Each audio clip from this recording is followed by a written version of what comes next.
Hello, modeling enthusiasts, and welcome to part something of my PodGo series. If you don't want all the talky and just the comparison that this is about, jump to that somewhere back there. So, PodGo is out or coming out, and rightfully so, many of you will be asking, but where's the difference between the PodGo and the HX Stomp? You might not be asking that way, but you're asking. And you're asking for good reason. So we're going to go through the differences in design, usability, ins and outs, and interface. And then we're going to compare sounds really well. Let's start off with one thing. $479 in Germany, $569 in Germany, €90 difference. $449 in the US, $649 in the US, $200 difference. $90 difference in Germany, $200 difference in the US. Why? Nobody knows, but that's where we're standing. So in Germany, maybe not the biggest difference. In the US, you have to think about which one to get.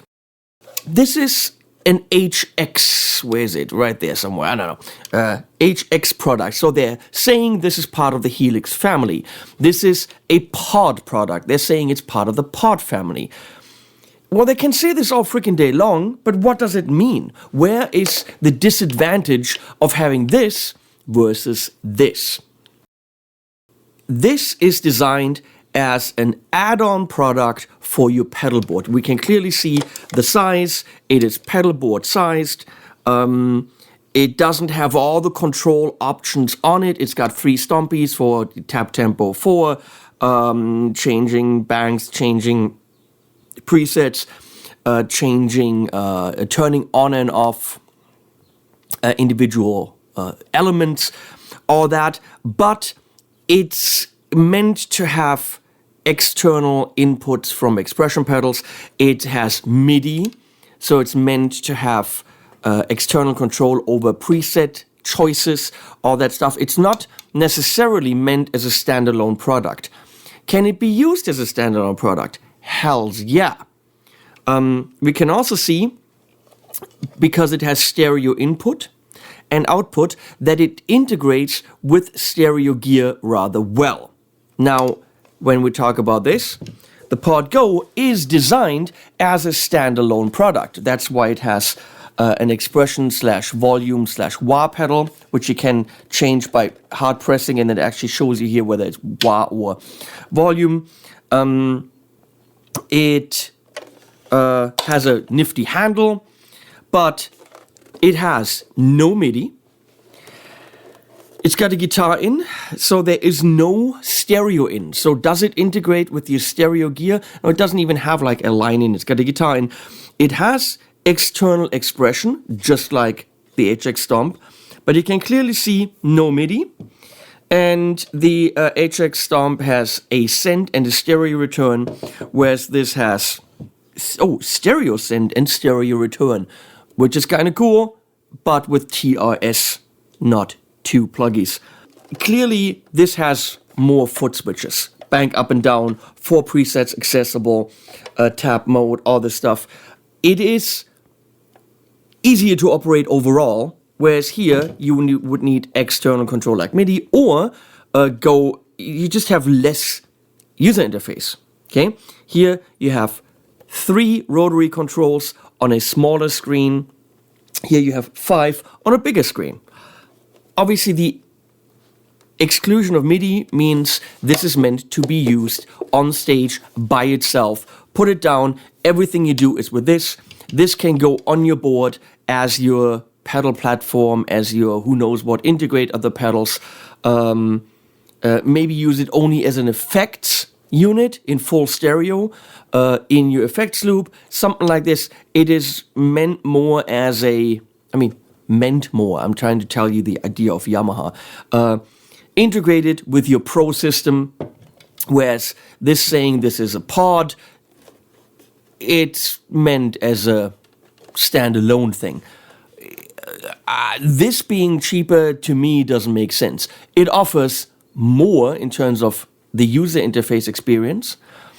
It has all the same models, it has all the same sounds, with a couple of exceptions. So if we look at the actual nitty-gritty details, the HX Stomp is compatible with the Helix. So that means there is parallel paths. You can take one cab, put it on the right, one cab, put it on the left, and have two different paths that in the end you can mix together, you can pan, which is very, very nice. And the Helix, the big Helix has the same things. In that way, it's like the Helix.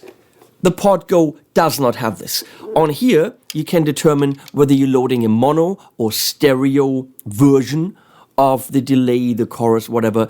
Therefore, telling it, well, use less processing power because you want more processing power for something else. So it's up to you to determine whether it's stereo or mono, which here you can't do. You have one path on the Pod Go. You have no choice between stereo or mono. Here, just like on the big Helix, you have the choice to load up a dual cab. Everything on here is like the big Helix, which means we're looking at an amp and cab combination, which means it automatically loads the right cab and amp, and it is one block. It eats up only one block for amp and cab. Then you can load a separate amp with separate cab, and that separate cab can be two cabs. So it's a dual. You can actually pick two different cabs, set them up completely differently, and mix them together. And you also have preamp and then IRs. And I think there's also a mic preamp in this, which of course in the big Helix there's more options because it actually has XLR and phantom power. Now here, as far as amps goes, there's an amp slot, which can be amp or preamp in case you want to put this into a real power amp, or and the cab. So amp and cab, but the cab cannot be dual, and you don't have as many options in terms of picking amp and cab combined. Well, if you load up an amp, it will load up the matching cab if you choose so. So that's kind of the amp and cab combination from the big one, from the Helix. But generally speaking, it doesn't have the same choosability as the HX Stomp. On either of them, if you load something up that takes up a lot of processing power, it will gray out other options that don't work because they have too much processing power themselves. So it will tell you, hey, this is too much, can't do it, you only have these options left. Same thing with amps. If you load up an amp and then a dual cab, well, you know what, then you can't add a block that eats up processing power that just isn't there anymore. That's all nice and dandy. This is slightly different from the user interface. If you know the HX Stomp, the user interface is pretty much the same as on the big Helix. You just see a lot more on the big Helix's screen, whereas on the HX Stomp, it's a very small screen for editing. It's okay, but it's not brilliant. This is totally fine. You have 5 rotary encoders, which can also be pushed. This section is exactly the same, but you have 5 rotary encoders versus a 3, which means you don't have to use the page up as much as you would on the HX Stomp.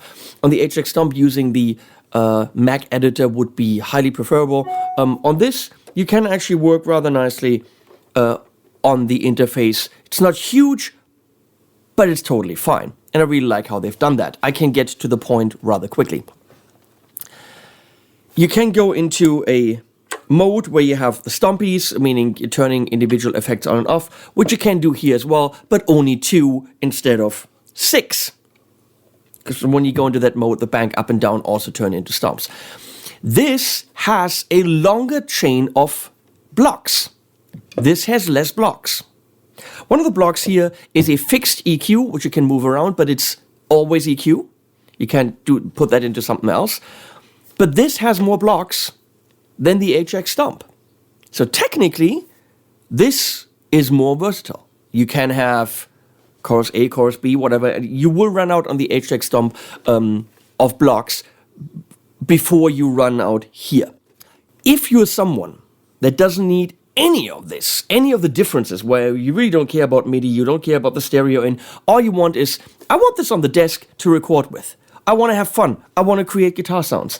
If none of the differences matter to you, the only difference to you is you don't, and if you don't care about dual cabs and one cab's totally fine, then the question is there a difference in sound? Are there better converters, in or out? How is the difference in sound? Now, I spent a considerable amount of time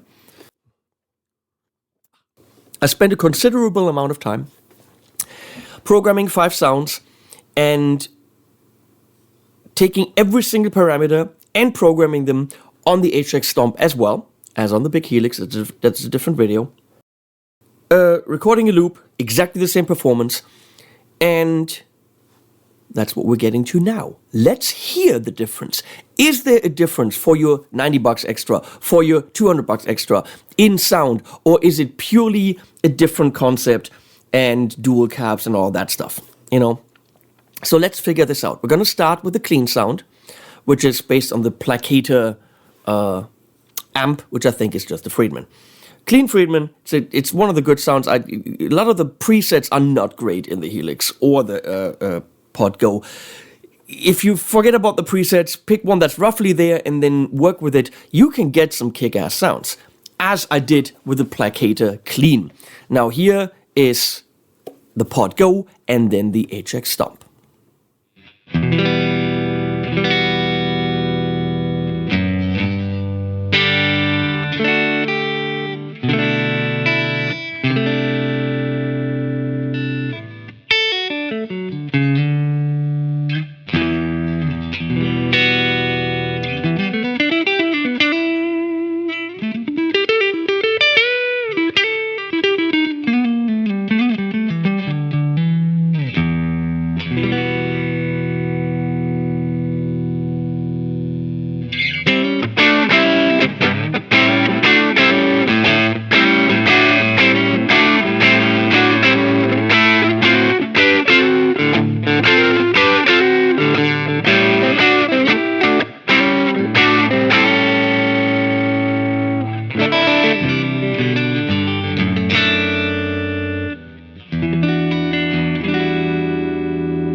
And we move on to something I called Matchful, which is of course based on the Matchstick, which is based on the Matchless. It's a voxy kind of a thing, overdrivey, not a lot of effects. I try to focus on the, actually realistic sounds.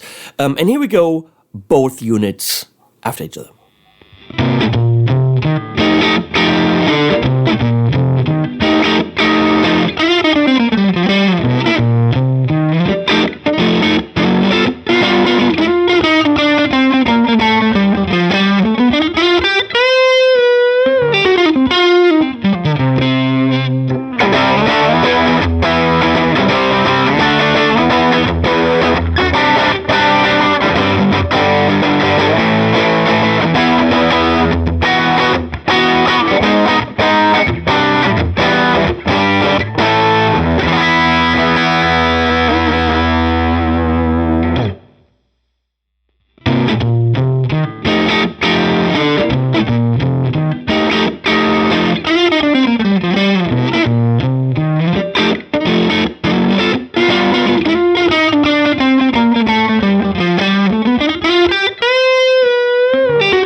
Next up, we're in very simple plexi, cab, and then into a little bit of a spring reverb territory. Let's see if there's a difference.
And moving on, we want heavy. So I'm taking the Harley Benton Amarok baritone with an angle thing, just pretty much amp XXL vintage 3412.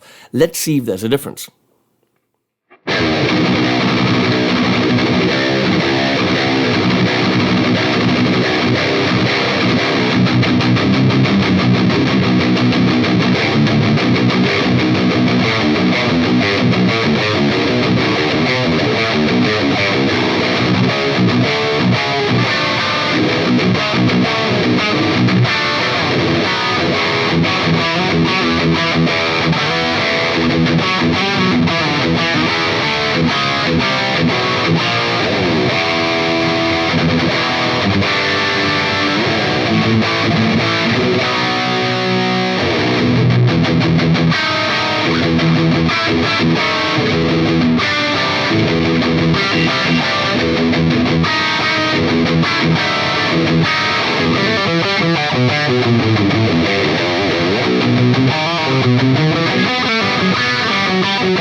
And last but not least, a lead sound with one of my favorite models, the derailed Ingrid, and some nice delay.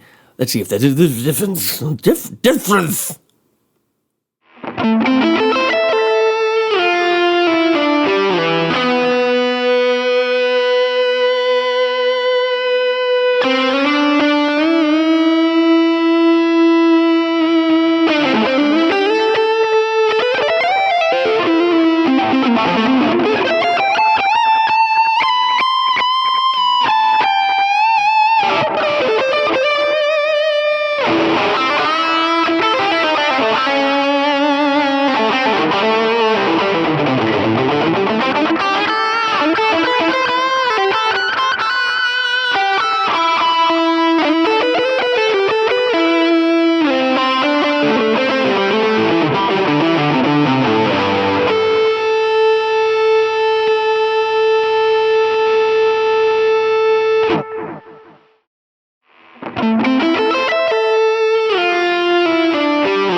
But I don't know if you could tell a difference right there or not.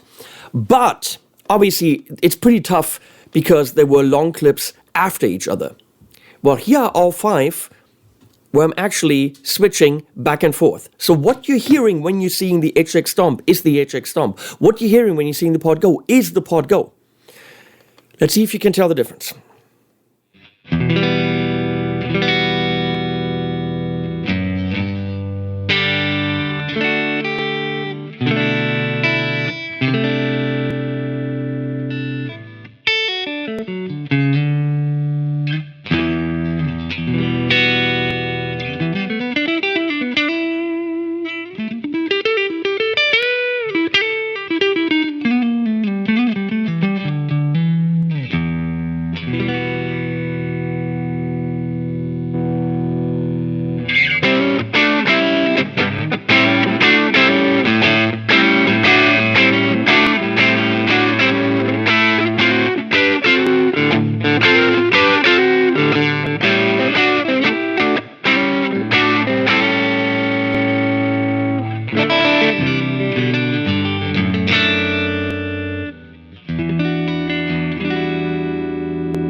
What do I think? I think there is no difference. Literally none. I could not feel or hear a difference in sound. Which leaves it up to you, which one is the thing that you're looking for. Would you put this on a pedal board? You can. It eats up a lot of pedal board space, but you can.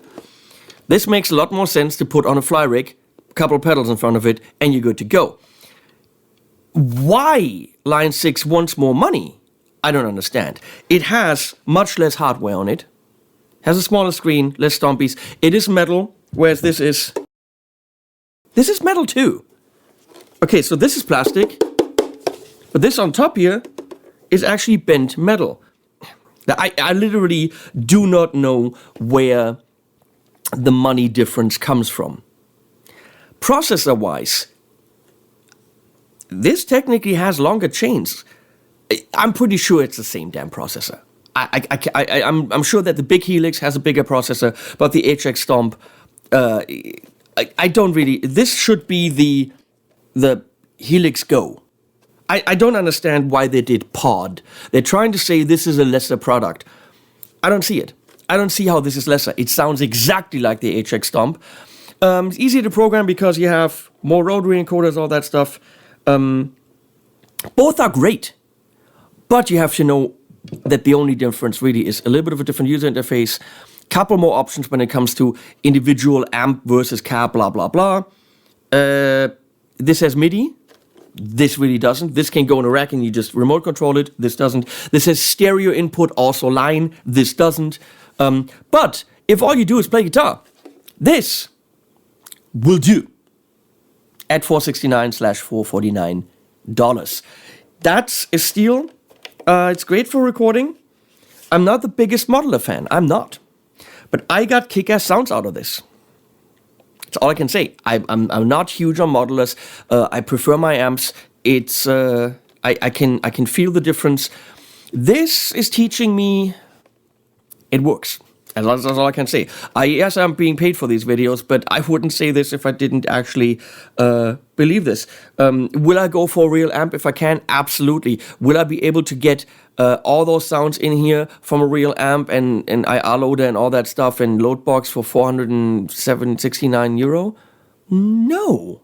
Can't even buy the amp for that. I can't buy any of the gear that I would need to record a real amp. So, bang for the buck and convenience, this is pretty nifty.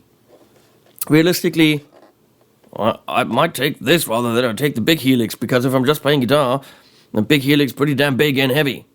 If I don't need the advantages of the big Helix, which we'll go into in another video, then this does the trick. I hope this helped you.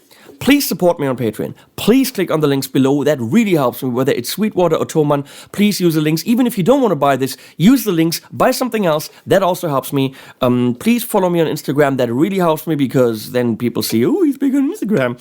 And Facebook and all those things. Twitter, if you have to. If you like what I do, support me on all the platforms. Use my links. That really pays the bills. Thank you to Line6 and Yamaha Europe for commissioning this video. It was very nice of you guys.